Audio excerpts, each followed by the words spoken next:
whatever. Apparently, I'm fascinated in the book, you've actually grappled with the Highgate vampire.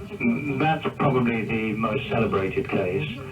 Reports, contemporary reports, that is, started coming in early 1967, and an official investigation was launched in '69, which continued right through to 1982. So it was a 13-year investigation which unearthed more than one vampire, but the principal vampire about which you talk is, of course, the infamous Highgate vampire. Now, I have with me in the studio Tina Rath. I don't know if Hi, Sean. Hello, Tina.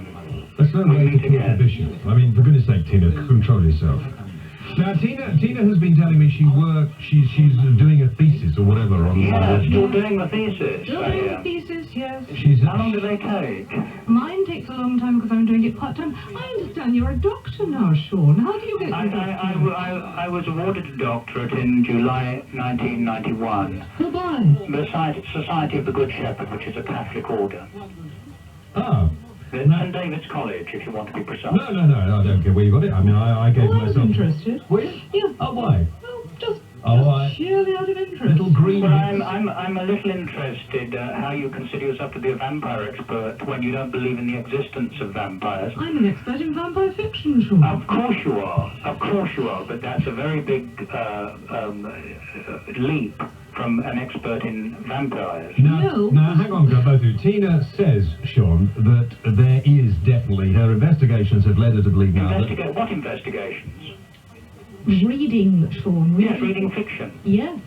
And well, how can you turn up real vampires reading fiction? But why are real vampires so strangely like the fictional ones? Well, they're nothing like the fictional ones at all, of course. Oh, but they are. No, the vampires that issue forth from their graves at night and attack people sleeping, and have been recorded since the beginning of time, and certainly in classical civilizations, and as far back as we have records and people have kept oral traditions going, those vampires bear no similarity whatsoever to the glamorized, Byronic Hollywood vampire. Now, listen, Bishop, let's just get, because Tina's had quite a say, so I'd like to get right down to you and ask you exactly why you have absolutely no doubt in your mind that these things exist, and how they come to exist would be interesting to us. Well, I shall tell you. The reason I have absolutely no doubt, personally, is because after being acquainted with the goings-on at Highgate from the early months of 1967, in August 1970, I actually looked upon, confronted, and encountered, I suppose, as close as I am to this statue that's just in front of me, a matter of 2 or 3 feet away from an actual vampire. Now, not a fictional vampire, a real vampire. What did this vampire look like, Bishop? It looked like an undead, supernatural manifestation, a corpse which was spilling blood from its various orifices and exuding a very evil aura. It was neither dead nor alive in appearance, but it was certainly not a normal cadaver, nor was it a person who was, as people in various vampire societies do, playing at vampires by dressing up. Now, how could you be absolutely sure of this? Did you get to sort of, I mean, was it smelly? Exceedingly. And when you first came across this, Bishop, what led you to believe that this was not somebody pulling your cassock? Because at later stages, I and many other people, and people prior to then, had already witnessed the same spectral figure metamorphizing, that is to say, transmogrifating, going through walls, going through animate objects. I mean, they defy human mortality and cast no reflection. And like antimatter, their atomic structure breaks down to allow them to leave the tomb. They are fundamentally demonic and supernatural. Now, as actively working as a bishop, are you bishop in the Church of England, or? No, I'm in the Old Catholic Church, which is a part of the Holy Catholic universal church. Does the, I don't wish to be personal here, but does the Pope know of your existence? Well, I'm not under the jurisdiction of the Holy Father, but popes in past history have, of course, congratulated certain of their priests who have produced works within the colleges on this subject which support the existence of vampires.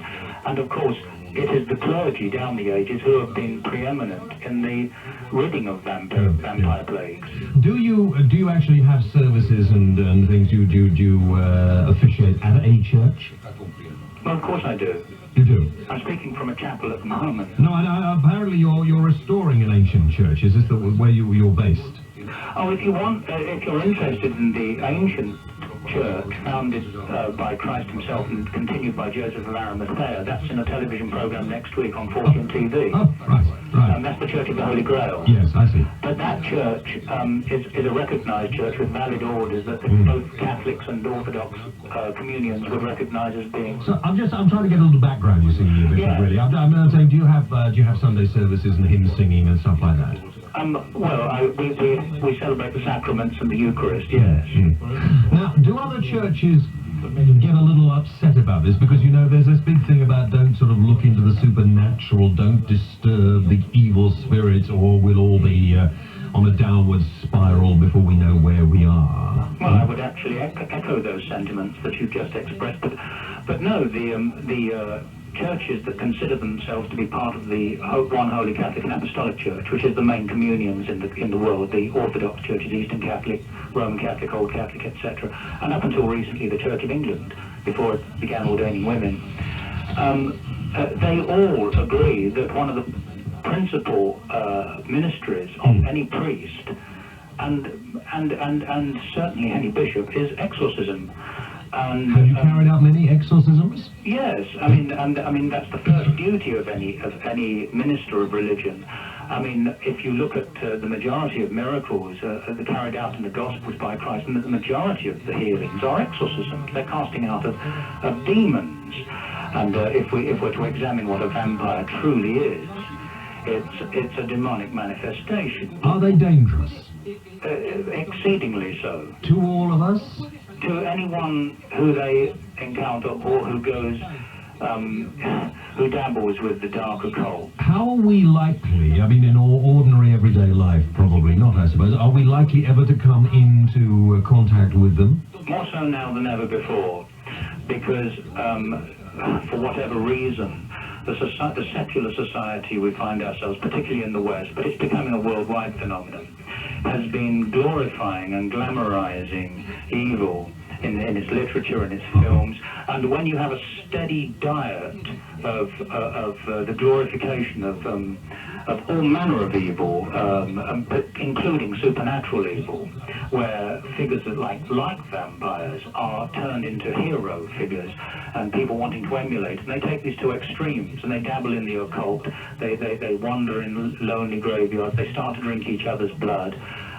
This is happening more, the phenomenon of vampirism, which is sometimes akin to Satanism, yes. not always, in the more extreme cases, is a growing phenomenon in most of the Western countries, and it's starting to now occur in Eastern countries and elsewhere. Can you see, I mean, could I see, if I was wandering in a lonely churchyard one night and for some reason it was inhabited by some of these undead, yeah. Would I see them and be immediately aware of what they were? Well, if you were to have read my account, The Highgate Vampire, which you have before you, you'd know that in the early months of 1970, many residents and passers-by, all and sundry, many people going past the North Gate in Swains Lane, whoever they were, young, old, children, all witnessed that particular spectre. I was going to bring you up on that because I have wandered through the said churchyard myself, mentioned in the book at 1999.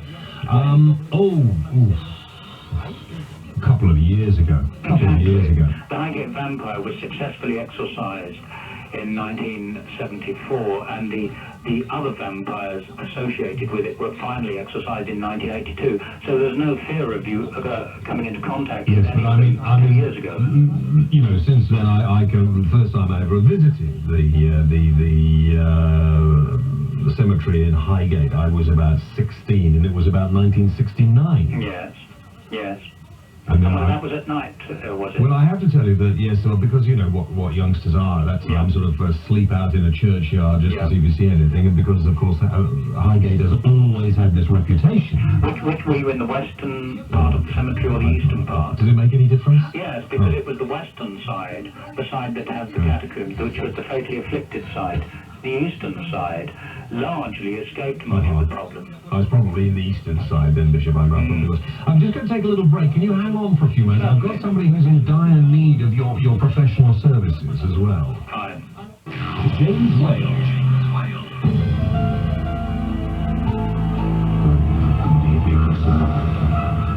Talk radio has been celebrating the paranormal. And tonight we're joined by Tina Rath, who is a vampire expert but does not believe in vampires. No, indeed. And we have the Bishop of Glastonbury, Sean Manchester, exorcist and vampirologist, who has absolutely no doubt about the fact that they exist.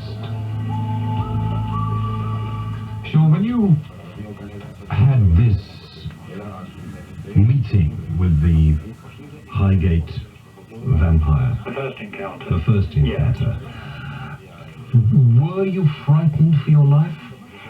Yes, but Or were you so surprised that you didn't really know what to do? no, I think there was a feeling of anticipation long before its discovery, which was certainly mingled with intense fear.